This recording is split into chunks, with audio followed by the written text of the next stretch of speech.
Hello friends, welcome to V Sumi's kitchen. இன்றைக்கி நம்ம மனோகரம்ன்ற recipe எப்படி செய்யலான்றது பார்க்கலாம். இதுக்கு நான் ஒரு பவுல் எடுத்திருக்கேன்.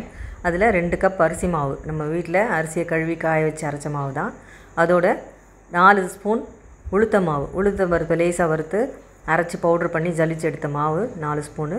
தேவையான அளவு உப்பு, பாதி அளவு உப்பு போட்டால் போதும். ஏன்னா நம்ம அதை வெல்லத்தில் போட போகிறோம். கொஞ்சமாக பெருங்காயம் போட்டால் போதும். அதே மாதிரி 2 ஸ்பூன் வெண்ணெய், ரூம் டெம்பரேச்சரில் இருக்க வெண்ணெயும் சேர்த்து நல்லா கலந்து கொஞ்சம் கொஞ்சமாக தண்ணி விட்டு கலந்து முறுக்கு நம்ம எப்படி மாவு பிசைவோமோ அந்த அளவுக்கு பிசைஞ்சு எடுத்துக்கலாம். கொஞ்சம் கொஞ்சமாக தண்ணி தெளிச்சிக்கலாம். தெளித்து முறுக்கு மாவு பதத்துக்கு பிசைஞ்சு எடுத்துக்கலாம்.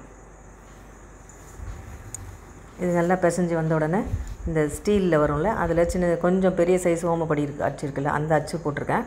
அதை போட்டு நல்லா முறுக்கு மாதிரி பிழிஞ்சு எடுத்துக்கலாம். மிதமான சூட்டில் வச்சு சீக்கிரமாக வெந்துடும். இது போட்டு எடுத்துட்டிங்கன்னா டக்குன்னு அந்த சத்தம் அடங்கின உடனே எடுத்துடலாம். நீங்கள் நல்லா ஓமப்பொடி அச்சை விட கொஞ்சம் பெருசாக இருக்கும். அதை விட கொஞ்சம் பெருசாக இருக்கிற அச்சில் போட்டு 2 பக்கமும் திருப்பி எடுத்துக்கலாம். இதே மாதிரி மொத்த மாவையும் பிழிஞ்சு எடுத்துக்கலாம். அதுக்கப்புறம் நம்ம வெல்லத்தில் போட்டு எடுக்க போகிறோம். இது ஒரே நிமிஷத்தில் வெந்துடுது பாருங்கள். ரொம்ப சீக்கிரம் வெந்துடும். இது வெந்த உடனே நம்ம எடுத்துக்கலாம். ஒரு வடிகட்டியில் எடுத்து வச்சுட்டு அதுக்கப்புறம் நம்ம வெள்ளைப்பாகு காய்ச்சி அதில் நம்ம இந்த முறுக்குகளை போட போகிறோம். பொடியாக நறுக்கி தூள் பண்ணி விட்ட இந்த முறுக்குகளை அதில் போட்டு எடுக்க போகிறோம். இது சின்ன குழந்தைங்க விரும்பி சாப்பிடுவாங்க. அதனால் இன்றைக்கி இந்த ரெசிபி பண்ணியிருக்கேன். இதை நீங்கள் செஞ்சு பாருங்கள். இதே மாதிரி எல்லா மாவையும் பிழிஞ்சு எடுத்துக்கலாம். பெரிய சைஸ் தேன்குழலில் போடாமல் சின்ன சைஸ், அதை ஓமப்பொடியிலேயே கொஞ்சம் பெரிய சைஸ் இருக்கிறத எடுத்து அதில் போட்டு எடுத்துட்டு எல்லா மாவையும் அதே மாதிரி பிழிஞ்சு எடுத்துக்கலாம்.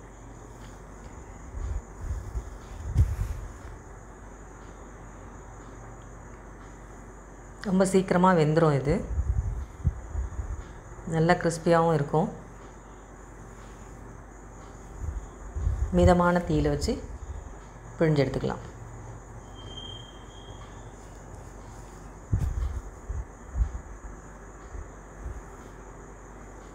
நல்ல செவக்க எடுக்கணும்னு இல்லை, கொஞ்சம் மீடியமாக எடுத்திங்கனாலே போதும். கரகரப்பாகவே இருக்கும். இது வெறுமனையும் சாப்பிடலாம். இதே மாதிரி எல்லாத்தையும் பிழிஞ்சு எடுத்துக்கலாம். பிழிஞ்சு எடுத்துகிட்டு கொஞ்சம் பொடி பொடியாக பண்ணி வச்சுக்கலாம். அதுக்கப்புறம் நம்ம வெள்ளைப்பாகு, இதுக்கு நான் 1.5 கப்பு தேவைப்படுச்சு. முதல்ல 1 கப்பு போட்டிருந்தேன்.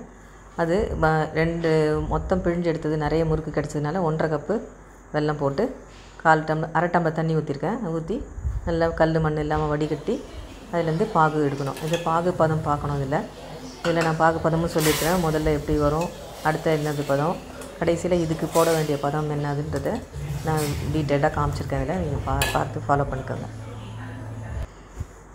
வடிகட்டி வேறு பாத்திரத்துக்கு மாற்றி வடிகட்டிக்கலாம்.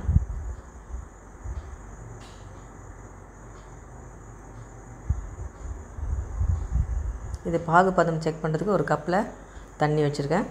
தண்ணியில் கொஞ்சம் கொதித்து வந்த உடனே, நுரக்கட்டி வந்த உடனே முதல்ல எடுத்து பார்த்திங்கன்னா அதில் தண்ணியில் கரைஞ்சி போயிடுச்சுன்னா இன்னும் பாகு வரலன்னு அர்த்தம்.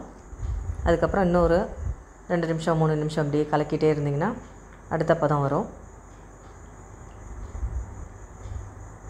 இந்த பதத்தில் பார்த்திங்கன்னா கொஞ்சம் சேர்க்க வரும், பாகு சேர்க்க வரும்.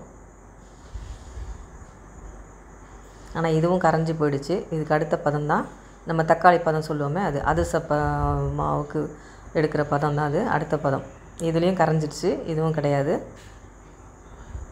அடுத்த பதம் இந்த 2 நிமிஷம் கழித்து எடுத்திங்கன்னா இது தக்காளி பதம் சொல்லுவோம். கொஞ்சம் வலுவலுன்னு இருக்கும். இந்த பதமும் இதுக்கு தேவைப்படாது. இதுக்கு அடுத்த பதம் நல்லா காய விட்டு அடுத்த பதம் ஊற்றி பார்த்திங்கன்னா கெட்டியாயிடும். டங்கு பதம்னு சொல்லுவாங்க. இதை நீங்கள் உருட்டி பார்த்து ஒரு பாத்திரத்தில் தட்டி பார்த்திங்கன்னா டங்குன்னு சத்தம் கேட்கும். இதுவும் வரல. அடுத்த 2 நிமிஷம் கழித்து எடுத்து பார்க்கலாம். நல்லா கெட்டி பதம்னு சொல்லுவோம்ல, அந்த பதம். இந்த பதம் பாருங்கள், நல்லா ஒட்டுது, கையில் கெட்டியாக வருது. உருட்டினா மிட்டாய் பதம் வந்துருச்சு.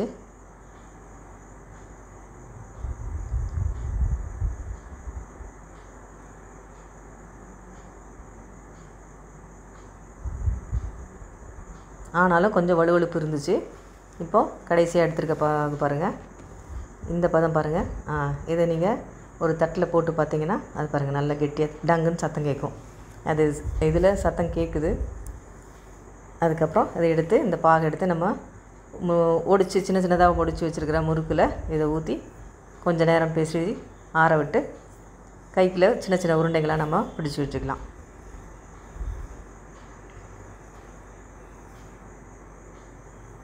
கொஞ்சம் கொஞ்சமாக கலந்து விட்டு பொரிச்சு வச்ச எல்லா முறுக்கையும் அங்கே ஒரு பக்கத்தில் இருக்க பாருங்கள், அதையும் சேர்த்து இதோட எல்லா பாகையும் ஒன்றா சேர்த்து கலந்து நம்ம எடுத்து வச்சுக்கலாம். இந்த பாகுக்கும் முறுக்குக்கும் சரி வருமானன்றதுக்காக தான் எடுத்து வச்சுருந்தது. இப்போது அது கரெக்டாக போச்சு. இது 1.5 கப்பு வெல்லம் கரெக்டாக பாகு சரியாயிடுச்சு.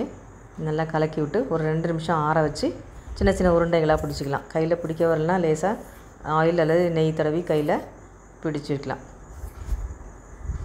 தண்ணி தொட்டிங்கன்னா அவன் அமுத்து போயிடும். ஆயில் தொட்டு கையில் சின்ன சின்ன உருண்டைகளாக பிடிச்சிக்கலாம்.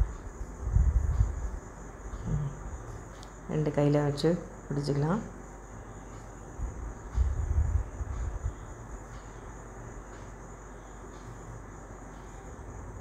சின்ன சின்ன உருண்டைகளாக பிடிச்சி வச்சுக்கலாம்.